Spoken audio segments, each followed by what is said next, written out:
দেশে ব্যাপক হারে চলতেছে আন্দোলন, ইন্টারনেট কানেকশন বন্ধ, ছাত্রদের গণহত্যা, হাজারো মায়ের বুক খালি, শুধুমাত্র সত্যকে মিথ্যা দিয়ে ঢাকার জন্য। নিজ দেশের প্রশাসন ছাত্রদের বুকে গুলি চালিয়ে অনৈতিক নির্মম হত্যাকাণ্ডের বিষয়গুলো যাতে বাহিরের দেশের সামনে প্রকাশ না পায়, পুরো বাংলাদেশ ইন্টারনেট সংযোগ বিচ্ছিন্ন করে রেখেছিল টানা 5 দিন। কত মায়ের বুক অগণিত খালি হয়েছে তা আজও আমাদের কাছে অজানা। ঠিক যেইভাবে অজানা রয়েছে শেখ মুজিবের মুখোশের আড়ালে কালো এক অধ্যায়। এদেশের মানুষের রক্ত দিয়ে রাজপথ অঙ্কিত করার ইতিহাস।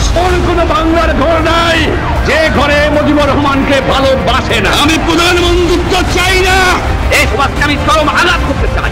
নতুন সিস্টেমে যাচ্ছি, পাকিস্তানের সব নিয়ে গেছে, কিন্তু আমরা ছোটবেলা থেকে বইয়ের পাতায় পড়ে আসছি শেখ মুজিবুর একজন নৈতিক শাসক ছিলেন, যার শাসনের মাত্রা ছিল সবসময় পজিটিভ। কিন্তু সেটা কিভাবে আমরা কখনোই জানার প্রয়োজন মনে করিনি। আপনারা কম বেশি বর্তমানে মিমস ভিডিও তো দেখেন, তাই না? আপনি মিমস ভিডিওতে যেটা দেখেন সেটা আসলেই কি সত্য আপনি কখনোই যাচাই করার প্রয়োজন মনে করেন না। মিমস ভিডিওগুলোতে প্রথমে শেষে কেটে শুধু মাঝের অংশগুলো তুলে ধরা হয়। বিষয়টা ঠিক এরকম, আমি নুহু ভালো নয় খারাপ মানুষ। আমি যদি এই কথার শেষ অংশটা কেটে আমি নুহু ভালো এই কথাটা যদি আপনাদের সামনে তুলে ধরি তাহলে কি বিষয়টা সত্য হলো? মোটেও না। ঠিক একই রকম সামনে পিছে কাটছাট করে খারাপ বিষয়গুলোকে ভালোভাবে তুলে ধরা হয়েছে আমাদের সামনে। আমরা তাই পড়ে আসছি আর তাই মিথ্যা শিক্ষা নিয়ে আসছি আজীবন। কারণ এই মহাপুরুষ শৈশব থেকেই ছিলেন অত্যন্ত মানবদরদী, কিন্তু অধিকার আদায়ে ছিলেন আপোষহীন। অথচ এর সত্য ব্যাখ্যা হলো went for Bakshal, which means one leader, one party, one country. আসলে এখন বর্তমানে টানা 5 দিন নেট বন্ধ করে রেখে সত্যগুলোকে মিথ্যা দিয়ে ঢাকার চেষ্টা করা হচ্ছে। এটা আজকে নতুন না, সেই শেখ মুজিবুরের আমল থেকে হয়ে আসতেছে। একবার ভেবে দেখেন, যে দেশে মিথ্যা শিক্ষা দেওয়া হয় সে দেশে সত্যকে মিথ্যা বলে চালিয়ে দেওয়া এটা কোনো বিষয় হইল? আমরা আবেগী বাঙালি 7 মার্চের পুরো ভাষণটা না শুনে মাঝখানের অংশটা শুনে আবেগে বহির্ভূত হয়ে পড়ি। এর সামনে পিছেও ছিল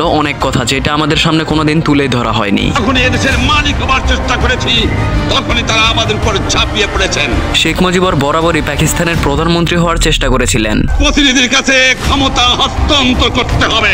আমরা শেখ মুজিবের সাথে রাত 1টায় দেখা করি তার বাসায়, এবং তাকে পরিষ্কার বলে আসি যে আপনি পাকিস্তানের রাষ্ট্রপ্রধান বা প্রধানমন্ত্রী হন, এটা আমরা চাই। কিন্তু নেতারা মুজিবকে প্রধানমন্ত্রী দেখতে চাননি। এখানেও অনেক সত্য ইতিহাস আছে যেটা কখনোই আমাদের সামনে তুলে ধরা হয়নি। বাংলাদেশ স্বাধীন হয়েছিল তাজউদ্দিন জেনারেল ওসমানী জিয়াউর রহমান এর নেতৃত্বে। স্বাধীনতার পরে রয়ের নিয়ন্ত্রণে থাকা মুজিব বাহিনী চলে যায় স্বাধীন বাংলাদেশের ক্ষমতার কেন্দ্রে। গিয়েই সেই তখন থেকেই ভুলভাল কাটছাট বোঝানো হয় প্রজন্মদের। আর তার বাবার অনৈতিকভাবে সত্যের মাঝে মিথ্যার গল্প সাজাইতে সাজাইতে তার পাপের ভার এতটাই ভারী হয়ে গেছে যে সে কত ক্রিমিনাল মন মাইন্ডের মানুষ সেটা বাংলাদেশের মানুষের বুঝতে আর বিন্দু পরিমাণে কোনো বাকি নেই। আসলে এগুলো সত্য তথ্য আমি একাই পড়েছি, আমি একাই জানি, বিষয়টা এমন না। সত্য কথা বলতে এগুলো তথ্য অনেকেই জানে কিন্তু ভয়ে প্রকাশ করে না। আসলে এর আগেও এগুলো বিষয় নিয়ে অনেকেই কথা বলার জন্য আগ্রহ প্রকাশ করে, এবং এগুলো সত্য বিষয় নিয়ে যখনই তারা কথা বলতে যায় তখনই তাদের গলা চিপ দিয়ে তাদের কথা বলাটা আটকিয়ে দেওয়া হয়। যে যেখানে দাঁড়িয়ে থেকে এগুলো বিষয় নিয়ে প্রতিবাদ করে তাদের স্থানটাই পরিবর্তন করে দেওয়া হয়, চ্যানেল পেজ উধাও করে দেওয়া হয়। এর আগেও আমি অনেক দেখেছি। এবং যে এগুলো সত্য বিষয় নিয়ে প্রতিবাদ করে তাকেও রাজাকার বলে জঙ্গি, জামাত শিবির, বিএমপি এগুলোর পদবি দিয়ে অন্যায়ভাবে তাদের উপরে অত্যাচার প্রদান করেন। আমি নুহু ছোট্ট একজন মানুষ, ছোট্ট জায়গা থেকে একটা কথা সবসময় মনে করি, যদি 2 দিনই তোমাকে বাঁচতে হয় সত্যের পথে বুক ফুলিয়ে বাঘের মতো বাঁচো।